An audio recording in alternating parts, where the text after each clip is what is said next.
As you might have already guessed, the origin of the term ghost ship has very little to do with ghosts. It is used to refer to ships found at sea without crews. In the early ages of maritime travel, it wasn't unheard of to find a derelict whose crew was washed out to sea by a savage storm or ravaged by the plague.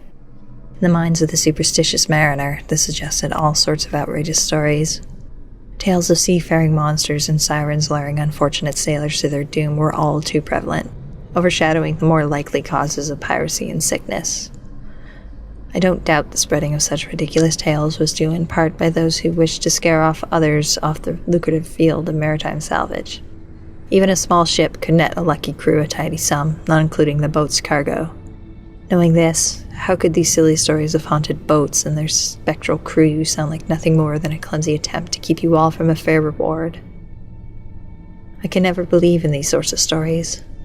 I knew that they were kinds meant for children and not a rational mind like a true sailor should be, but they did interest me. It was fascinating to hear what wicked tales some fanciful mind had cooked up and decided what could have really happened. I never liked the retelling of such folk tales, for the spread of these stories only served to make crews more skittish. I loved to dissect them and understand what makes us such a superstitious lot. I thought I understood the mind of my fellow sailor, all the intricate little beliefs and fears that make us human. All it took was one simple story to make me realize my own arrogance. I'm going to break one of my own rules by telling it to you, but try to understand. This is more for your benefit than mine. Take from it what you will, but don't think for a moment that I'm just trying to frighten you with silly ghost stories. It doesn't matter whether or not the tale is real, just that you understand the underlying message. There was once a young man who had grown up in poverty and wanted nothing more than to escape his hard life on land for a more adventurous one at sea. At the age of 16, he ran away and joined the crew of a tramp steamer out of New York. Of course, he had to lie about his age, but the captain understood his situation. It was a harsh adjustment for the boy, but he managed admirably. The shifting waves of the open ocean are far less hospitable to a man's stomach than the solid ground of land. As the newest crew member, he had a great many things to prove, and the best way to prove them was to take any and every job asked of him. Unfortunately, these jobs were always the least desirable ones. Often tedious and sometimes dangerous, the boy willingly accepted any challenge offered him. I don't mean to say he didn't enjoy his work. Being worked to the bone afforded him little time to himself, and night watch on the deck gave him ample time for that. He'd often find himself lost in thought as he paced about the deck, staring out over the inking black waters. There was never anything to see upon the lapping waves but darkness, and it made him feel as if nothing existed beyond what he could see in the ship's running lights. It was on one such night that the boy found it. He actually heard it before he saw it. The sound mingled with the crash of waves against the hull, giving it a strangely musical tone. It was like the stretching of metal on metal, but conducted by an orchestra. A strange and lonely yearning call, or so the fanciful mind of a boy not yet a man thought. In the direction of the sound, he could see faint lights. Though it hadn't been foggy that night, the water particles in the air made the light look gaseous and unnatural. As you can imagine, the boy's fancy was excited by the sight. Though he didn't believe in ghosts or monsters at sea, he was by no means curious. As his ship neared the light, the boy saw that he wasn't looking at his first spirit, but the running lights of a boat slightly larger than his own. Rocking perilously at the mercy of the waves, he couldn't see a single soul on deck. Its surface was covered in rust, and the detritus left from waves above the deck line. As it bobbed up and down from the unforgiving sea, the boy realized the creaking hull of the derelict was causing the strange musical notes. From just a single sight of the thing, he knew something was very wrong. His call for alarm had drawn the attention of not only the crew still awake, but half those still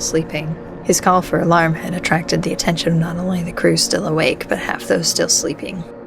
Within a minute's time, over 20 men, including the captain and first mate, stood staring at the lifeless ship bob upon the waves.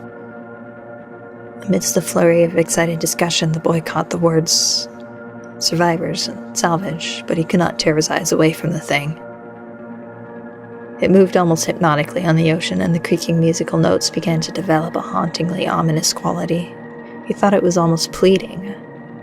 When the boy mentioned it to the other men, no one paid it any attention. It didn't take long to pull the vessel up beside the derelict and lash the two together with rope and whatever boarding hooks they could find. The abandoned ship seemed undamaged for the most part and had no trouble floating. Being the one who had first spotted the vessel, the boy's captain eagerly volunteered him for the first party to board it. He was understandably nervous about setting foot on the ship, but his duty was clear. 10 men, armed with flashlights, flooded the empty deck in search of survivors. The boy stuck to the protective side of his captain, though outwardly he tried to put on a brave face. As much as he hoped to find anyone alive, the searching party found no one. They found plenty of signs of life, but not one living soul. Clothes left thrown on bunks as if they had been changed and tossed aside in a hurry. Food left half-eaten in the galley to collect mold. He even spotted a few mouse traps and droppings, but not one furry little stowaway could be located.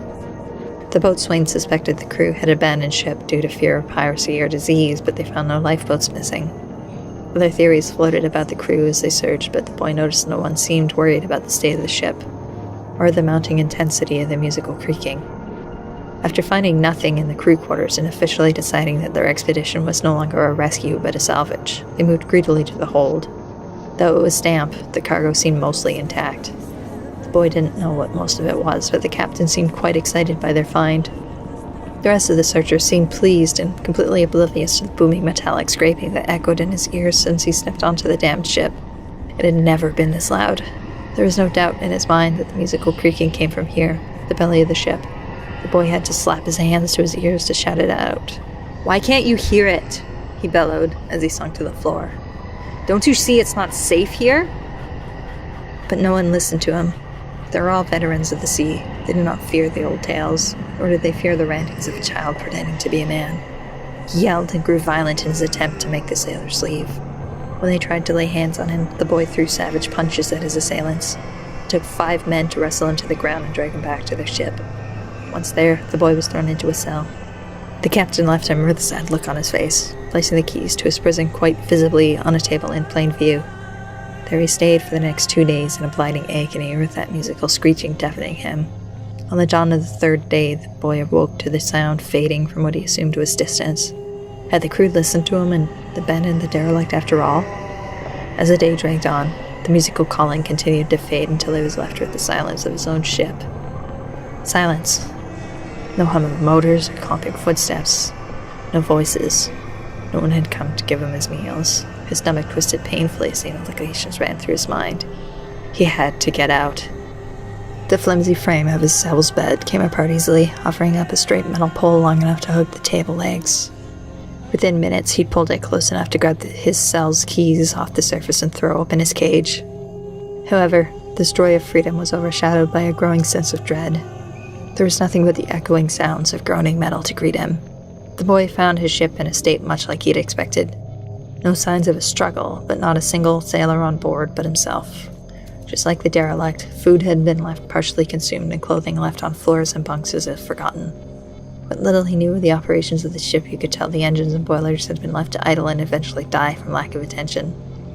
As if the entire crew had dropped everything they were doing and just left without a word. 47 men had disappeared and left no trace.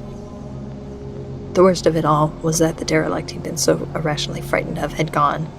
In the yellow evening light, he could see for miles in all directions, but there was nothing he could see, just more ocean.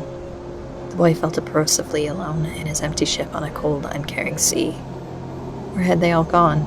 Did they take the derelict? But why did they leave him here alone? Was his offense enough that his captain would doom him to death at sea? The boy struggled to find a rational explanation for everything, but rationality was in short supply. Every time he tried to think, that creaking musical beckoning would play in his head and cloud his mind. As you can imagine, attempting to run a steamer that required a crew of at least 20 by yourself would be an impossible task, but he tried. It was more or less just to pass the time until his possible rescue and keep his mind from wandering to less productive thoughts.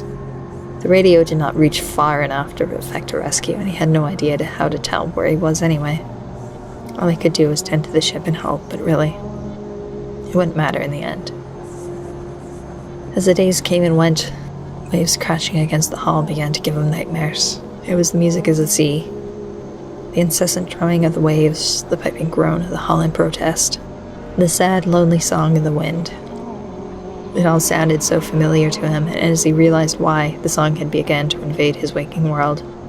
The lonely beckoning song of the derelict, but this time heard from the beginning, and coming from his ship. It wasn't fear that made him turn off the ship's running lights and destroy its beacon. It wasn't fear that drove him to pile as much food and fresh water as he comfortably could fit into his cell, lock himself in and throw the keys over the deck. It was resignation. So now you understand why I can't open this door and why I couldn't tell your captain what happened to the rest of my crew. If I seem calm, it's only because I know there's no helping what will become of me. You've heard the song. I know you have. I can see it in your eyes. You've all heard her lonely call, whether they realize it or not. But I can tell you will understand. If you truly want to know what happened to my fellows, then by all means stay. I suspect I shall join them soon. I have no doubt you will ever hear word from my derelict of the crew again. And anyone who stays on this vessel will likely disappear as well. Laugh if you like. Call this a silly ghost story. It doesn't matter in the end. But if you want to avoid my fate, then you and your mates need to leave this damn ship. You're probably wondering what brought this curse upon our heads. I did. Was it something in the hold of that devil derelict? Was it something in the air? Was it really a ghost ravenous for the souls of the living? Like I said, I don't know myself, but I have my suspicions. I'm sure you do as well. The superstitions of the past aren't lost on me now, and I wonder if the old belief that a boat without a crew cries out in pain and loneliness.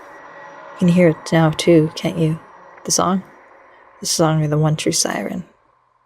A ship with no crew is no ship at all.